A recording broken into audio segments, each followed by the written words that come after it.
أعوذ بالله من الشيطان الرجيم بسم الله الرحمن الرحيم وأيوب إذ نادى ربه أني مسني الضر وأنت أرحم الراحمين فاستجبنا له فكشفنا ما به من ضر وآتيناه أهله ومثلهم معهم رحمة من عندنا وذكرى للعابدين سبحان ربك رب العزة عما يصفون وسلام على المرسلين والحمد للہ رب العالمین۔ آج کی اس مجلس میں سورہ انبیاء کی دو آیتیں سمجھنے کی کوشش کی جائے۔ آیت نمبر 83، آیت نمبر 84۔ ان آیتوں میں اللہ تعالیٰ نے حضرت ایوب علیہ السلام کا تذکرہ فرمایا ہے۔ حضرت ایوب علیہ السلام کا تذکرہ میرے آپ کے لیے بڑی نصیحت رکھتا ہے۔ ان آیتوں سے پہلے ہم نے حضرت داؤد و سلیمان کا تذکرہ پڑھا تھا۔ حضرت داؤد و سلیمان علیہ السلام کے تذکرے میں الگ نصیحت موجود ہے، حضرت ایوب علیہ السلام کے تذکرے میں الگ نصیحت ہے۔ حضرت داؤد و سلیمان کو اللہ تعالیٰ نے مال و دولت اور حکومت عطا فرمائی، نبوت عطا فرمائی۔ حضرت داؤد اور سلیمان علیہ السلام شکر کی ایک مثال تھے۔ ایک آدمی یہ سیکھنا چاہتا ہے کہ اللہ کی نعمتوں کا شکر کیسے ادا کیا جاتا ہے اور کیسے کیا جا سکتا ہے، اسے حضرت داؤد و سلیمان علیہ السلام کی زندگی پڑھنی چاہیے۔ قرآن نے حضرت داؤد کے تذکرے میں تو تعریف فرمائی، شاکرا لانعمہ اجتباہ وہداہ الی صراط مستقیم۔ اللہ کی نعمتوں کے شکر گزار بندے حضرت داؤد علیہ السلام تھے۔ صبر کی کوئی مثال ہو سکتی ہے، وہ حضرت ایوب علیہ السلام تھے۔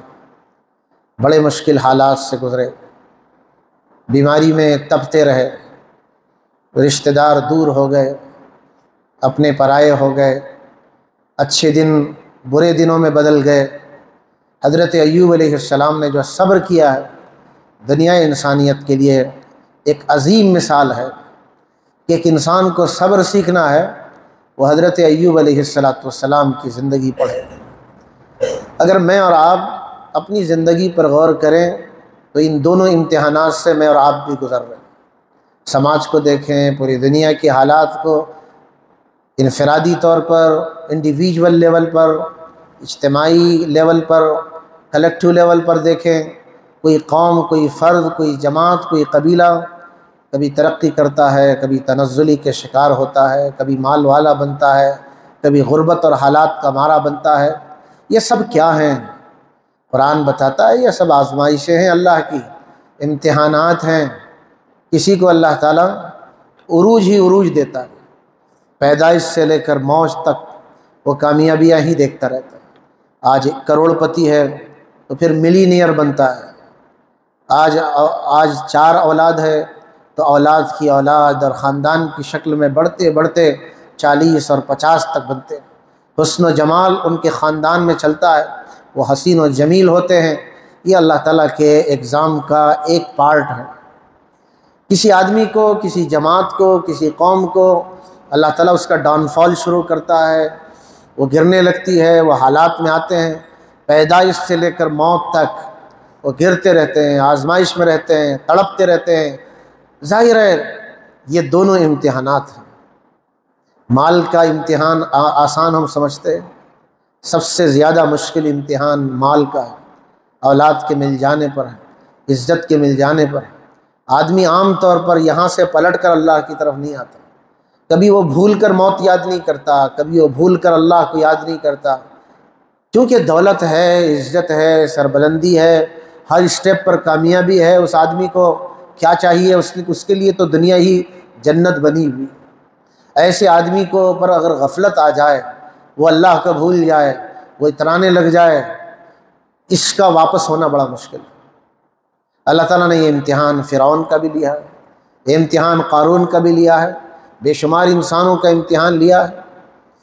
جن لوگوں کو مال ملا اور کامیاب ہوئے، جن کو حکومتیں ملی کامیاب ہوئے، جن کو عزتیں ملی وہ کامیاب ہوئے، ان کے بھی نقش قرآن مجید میں، احادیث مبارکہ میں بتائے۔ حضرت داؤد و سلیمان کیا تھے؟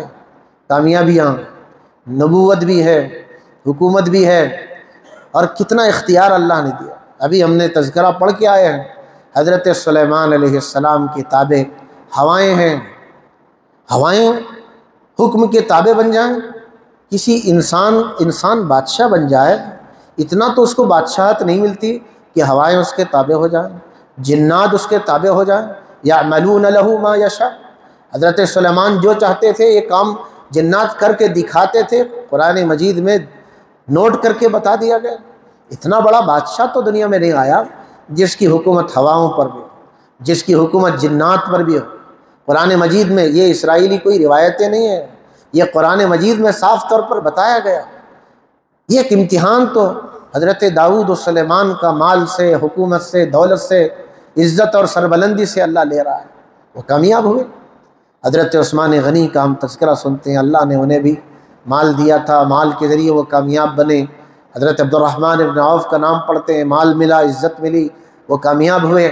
یہ ایگزام کا ایک طریقہ ہے، لیکن دوسرا طریقہ مشکلات کا، مصیبتوں کا، حالات کا، آزمائشوں کا، بیماریوں کا، یہ بھی امتحان بڑا سخت ہوتا ہے۔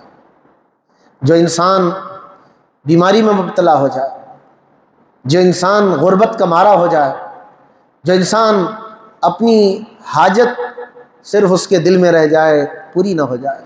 آج ہزاروں کروڑوں انسان ایسے آپ کو ملیں گے، وہ جو تڑپتے ہیں، وہ جو روتے ہیں حالات میں۔ ایک دو روز پہلے ایک صاحب نے مجھے فون کیا، اپنی زندگی کا دکھڑا سنانے لگے۔ تقریباً انہوں نے 25 منٹ تک گفتگو کی۔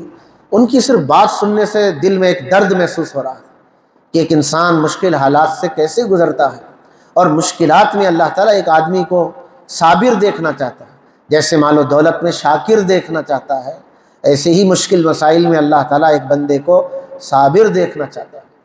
حضرت ایوب علیہ السلام کا کیا حال تھا، تاریخ میں ہے۔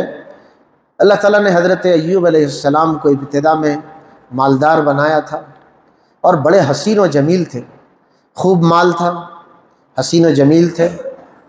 تاریخ میں ہے 7,000 تو زمانے میں ان کی بکریاں تھیں، 5,000 تو ان کے پاس اونٹ تھے، ہزاروں جانور تھے، ہزاروں نہ جانے کتنے ان کے پاس کھیتیاں اور باغات تھے۔ کتنی دولت کی آمد ہوگی، بیوی بھی ہے، بچے بھی ہیں۔ اب تاریخ میں اولاد کا بھی تذکرہ ہے، باپ کے سامنے ایک ایک کر کے اولاد مرنا شروع ہو گئی۔ ایک باپ اپنے بیٹے کا جنازہ جب اٹھائے گا، اسے تب پتہ چلے گا باپ کا جنازہ کیا ہوتا ہے۔ ایک بھائی اپنے بھائی کا جب جنازہ اٹھاتا ہے، تب اسے احساس ہوتا ہے تکلیف کیا چیز ہوتی ہے۔ حضرت ایوب علیہ السلام کے سامنے ایک ایک اولاد مرنے لگی۔ حضرت ایوب ہاتھ اٹھاتے، تیرا دیا ہوا تھا، تو نے لیا ہے، شکایت کی کوئی بات نہیں ہے، صبر کے علاوہ کوئی راستہ نہیں ہے۔ اب اللہ تعالیٰ کو یہ ادا پسند آ گئی، آزمائش شروع ہوئی۔ اسی لیے اب پہلے تو امتحان حضرت ایوب کا مال دے کے، حسن و جمال دے کے، دولت دے کے، اولاد دے کے، عزت دے کے اللہ تعالیٰ لے رہا تھا۔ تاریخ میں ہے 70 سال حضرت ایوب کے ایسے گزرے تھے۔ اچانک دن پھر گئے، وقت بدل گیا، اچھے دن کے بجائے برے دن شروع ہوئے، اولاد نگاہوں کے سامنے مرنے لگی۔ وبا اور بیماری آئی، ہزاروں جانور، جو دولت تھی اس زمانے میں، اس زمانے میں کارخانے نہیں ہوا کرتے، اس زمانے میں جو دولتیں ہوا کرتی تھی جانوروں کی شکل میں ہوتی تھی۔ کوئی آدمی مالدار ہوتا تھا، اس کے پاس جانور ہی ہوا کرتے تھے۔ آپ نے نام سنا ہوگا حضور کے دادا جان جناب عبد المطلب کے پاس سینکڑوں اونٹ تھے۔ ابرہہ جب حملہ کرنے کے لیے بیت اللہ پر آیا تھا، ابرہہ نے جناب عبد المطلب کے 100 اونٹ تو اپنے قبضے میں لیا تھا۔ اندازہ ہو سکتا ہے اس زمانے میں دولت کی یہی شکلیں تھیں۔ یہ جانور مرنے لگ گئے، اولاد مرنے لگ گئی، جو باغات تھے جل گئے، قحط سالی پڑ گئی۔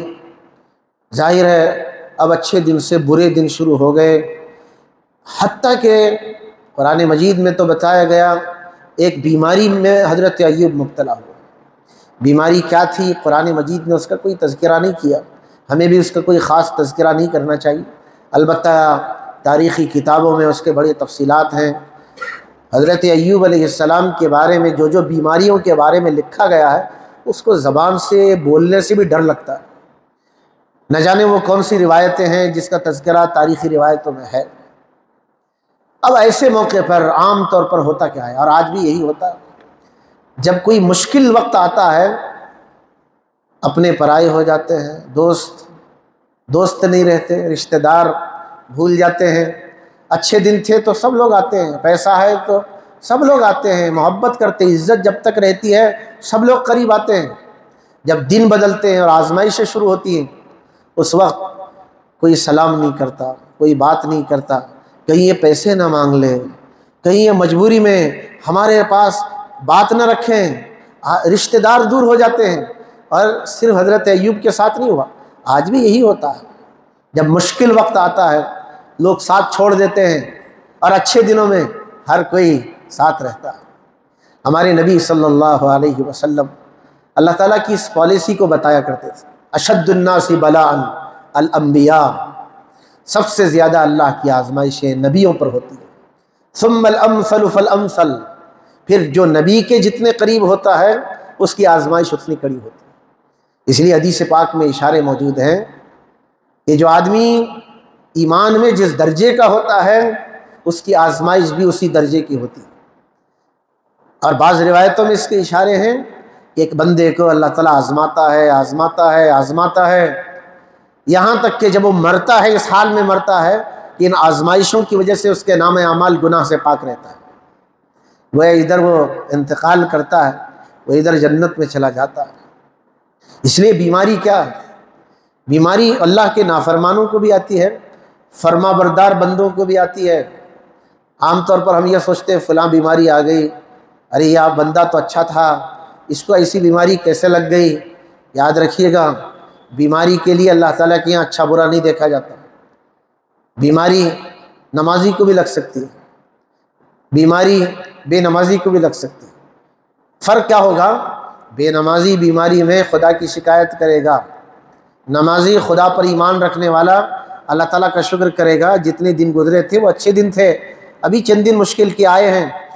ایک بندہ بیماری سے اللہ سے قریب ہوتا ہے اور دوسرا بیماری سے دور ہوتا ہے۔ حضرت ایوب علیہ السلام بیمار ہوئے، اتنے بیمار کہ سب اپنے پرائے دور ہو گئے۔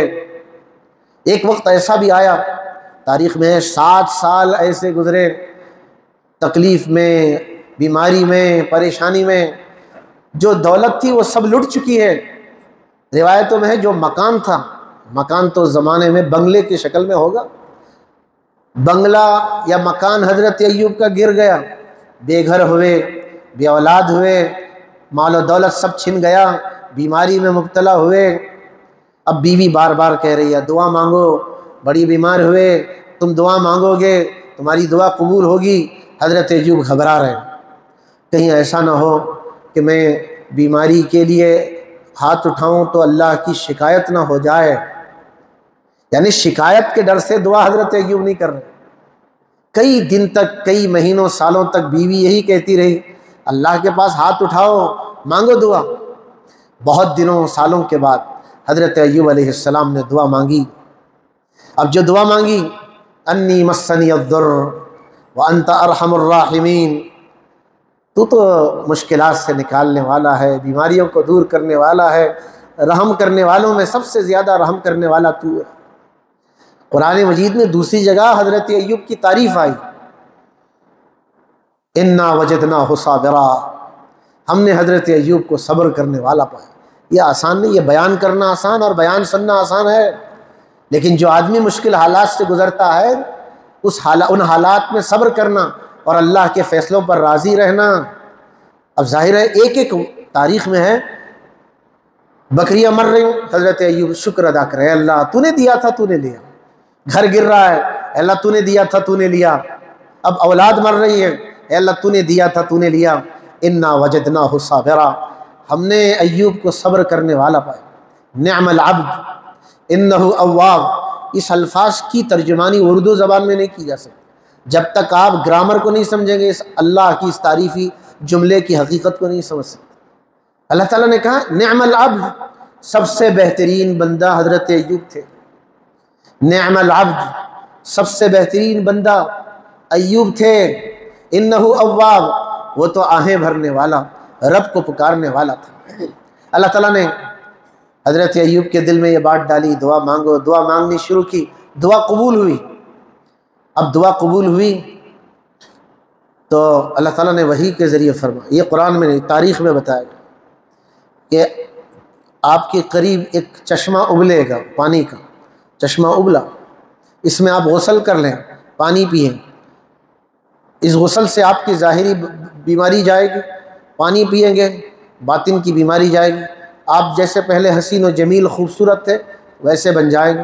حضرت ایوب کے سامنے وہ چشمہ ابلا، انہوں نے غسل کیا، پانی پیا، صحت مند ہوئے، بیٹھے تھے کنارے، بیوی کسی ضرورت سے گئی تھی، آئی تو تلاش کی میرا شوہر کہاں ہے۔ حضرت ایوب کی بیوی نے بڑی خدمت کی تھی۔ دنیا میں ماں اور بیوی یہ بڑی دولتیں ہوتی ہیں، ماں بڑی خدمت کرتی ہے اپنی اولاد کی، اور بیوی اس کا کوئی الٹرنیٹو نہیں ہوتا، بیوی بڑی خدمت کرتی ہے اپنی شوہر کی۔ حضرت ایوب علیہ السلام کی انہوں نے بڑی خدمت کی، کام سے گئی تھی کچھ لانے کے لیے، آنے تک حضرت ایوب علیہ السلام وہاں موجود نہیں تھے۔ حضرت ایوب تو تھے وہاں مگر حسین و جمیل ہیں، خوبصورت ہیں، اچھی حالت میں، وہ تو اپنے بیمار شوہر کو چھوڑ کے گئی تھی۔ ادھر ادھر تلاش کی، پریشان ہوئی، میرا شوہر کہاں ہے؟ بیٹھے ہوئے حضرت ایوب سے پوچھا، میرے یہاں شوہر تھے، آپ نے کبھی دیکھا کوئی تھا یہاں؟ انہوں نے کہا میں ایوب ہوں۔ انہوں نے کہا مذاق مت کرو، کہا مجھے غور سے دیکھو، تو بیوی نے غور سے دیکھا تو حقیقت میں حضرت ایوب علیہ السلام تھے۔ اللہ تعالیٰ نے ان دو آیتوں میں حضرت ایوب علیہ السلام کا مختصر تذکرہ فرمایا، وَأَيُّوبَ إِذْ نَادَىٰ رَبَّهُ، یاد کرو اس وقت کو، حضرت ایوب کا قصہ پڑھو، نصیحت کا ہے، زندگی کے مشکل دن گزر رہے ہیں تو حضرت ایوب کا قصہ پڑھو، آزمائشوں سے گزر رہے ہو، حضرت ایوب کا قصہ پڑھو، وَأَيُّوبَ إِذْ نَادَىٰ رَبَّهُ، یاد کرو حضرت ایوب کو جب انہوں نے اپنے رب کو پکارا، کیا کہا؟ انی مسنی الضر، تکلیف نے مجھے پکڑا ہے۔ الفاظ سمجھیے گا، اے اللہ تو نے بیماری دی، یہ نہیں کہا میں ایک تکلیف میں مبتلا ہو گیا، یہ انداز بیاں انبیاء کا ہوتا ہے۔ حضرت ابراہیم علیہ السلام کے الفاظ قرآن مجید میں، حضرت ابراہیم کہتے تھے اے اللہ میں بھوکا ہوتا ہوں تو مجھے کھلاتا ہے، میں پیاسا ہوتا ہوں تو پلاتا ہے، فَإِذَا مَرِضْتُ فَهُوَ يَشْفِينِ، جب میں بیمار ہوتا ہوں تو مجھے شفا دیتا ہے۔ حضرت ایوب کہہ رہے ہیں انی مسنی الضر، مجھے تکلیف نے پکڑا ہے، وَأَنْتَ أَرْحَمُ الرَّاحِمِينَ، تو بہت رحم کرنے والا ہے، سب سے زیادہ رحم کرنے والا تو ہے۔ اللہ تعالیٰ نے فرمایا فَاسْتَجَبْنَا لَهُ، ہم نے دعا قبول کر لی اس کی۔ کیا نصیحت ہے؟ انسان کو ہر حال میں اپنے رب کو پکارنا سب سے زیادہ سمجھداری۔ ایک آدمی مشکل وقت میں، آزمائشوں میں بھی اللہ سے مایوس ہو جائے، اس سے بڑا بدنصیب آدمی کون ہو سکتا ہے؟